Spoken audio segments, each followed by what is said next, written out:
With branches littering many neighborhoods, some Central Texans are figuring out just how expensive it can be to get your property fixed back up. And KXAN's Mercedes Hernandez talked to the experts about shopping smart and avoiding people trying to make a quick buck after a disaster. Anywhere you look in this Round Rock neighborhood, you'll find piles and piles of branches.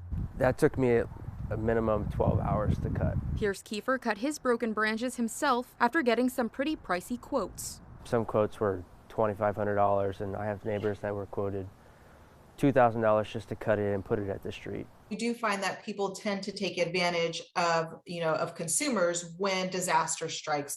Katie Gallen is with the Better Business Bureau. She says price gouging often happens after a disaster, even though it's illegal. And sometimes it can be hard to tell if you're paying too much. Other states define price gouging as charging 10 to 25% over the original price. Texas is different. Anything that is excessive or exorbitant as far as the pricing goes over the original cost, that's considered price gouging. We always advise people to get at least 3 bids for whatever it is that they're needing. Julie Crummel says she was out of state when the storm hit, but rushed home to a mess. Came around the corner and I just couldn't even park on the street. There were so many piles of debris out in the street. She did call around to figure out a fair price, but even that was still a lot of green.